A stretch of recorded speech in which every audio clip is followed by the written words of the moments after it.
With the first half of the school year approaching fast, students will be getting their progress reports soon. Your children just got their grade cards. And they were good. They were good. 2 thumbs up. That's right. But parents might be concerned, though, if their children are having these prolonged struggles, and they might wonder that their child, could they have ADHD? Yeah, One First Coast group of health professionals is on a mission to find solutions to attention deficit hyperactivity disorder. And earlier I got the chance to get more information from Susan Angel of CNS Healthcare, starting with whether bad grades are a sure indicator of ADHD. Grades are one thing to consider, but you have to look at the whole picture, definitely.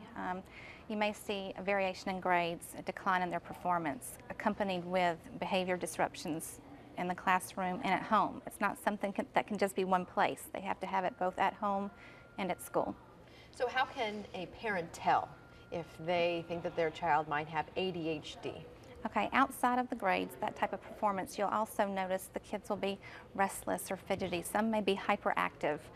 They may talk too much or too loud, and you're always having to tell them to be quiet, stop interrupting, that type of thing. You also will see disorganization. You know, their backpacks may be a mess. You know, their desk at school may be completely disorganized.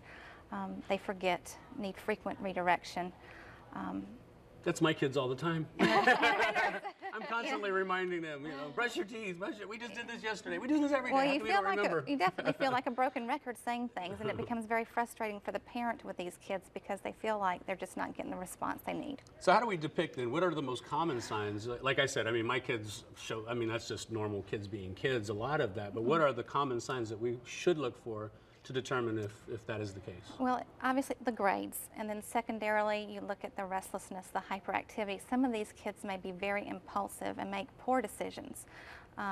Like for instance, some kids may even just walk out of the school or walk out into the street in front of traffic and just not getting the consequences. When you see behaviors that are putting them at risk, either physically or in terms of their learning, they're not meeting grade standards, etc., or having problems with their peer relationships, then that may be an indication that they might need further help. Now, do those signs and symptoms, is that depending on their age?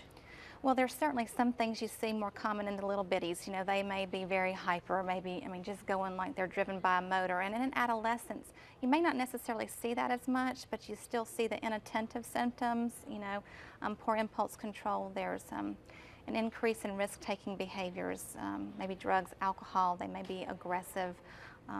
They may be, getting into some situations that are pretty dangerous. Okay, so this brings us to you guys, CNS Healthcare. What can you guys, if a kid is diagnosed with ADHD, what can you guys do to help? Well, we do have several research studies going on for children starting age 6 up to the age of 17.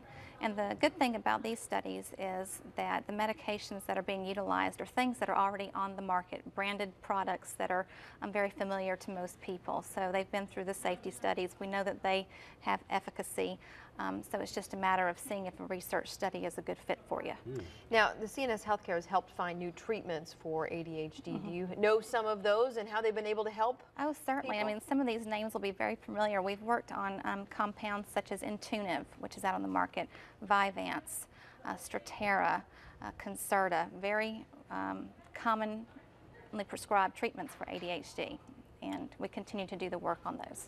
So then what does a parent need to do then to find out if what you guys have to offer, if that is for their child? Do they start with a physician and then work their way to you guys? What are the steps that a parent would need to do? Certainly if they have access to a pediatrician or a physician, that's one way to go about it. But we, at our office, will have a pre-screening appointment, and it doesn't cost anything. They don't have to use their insurance or anything like that. They just simply need to schedule an appointment, and it'll take about 30 to 45 minutes. And at that time, we can get a cursory overview of the symptoms, looking at their performance at school and at home, and kind of review the study to see if it's a good fit, and then provide that as an option for the parents if they'd like to. So can you guys diagnose ADHD, or do they need to get a doctor to see them elsewhere to say that they have ADHD and then come to you? We have 2 board-certified psychiatrists on staff, myself, a nurse practitioner. We're all capable of diagnosing ADHD. Okay, great. So they just have to look for those warning signs and then bring the child in, especially for an evaluation. Yep. Correct. Okay. All right. Well, thank you so much. We appreciate you coming on, Susan, for your insight. We also want to thank CNS Healthcare, of course, for sponsoring this segment.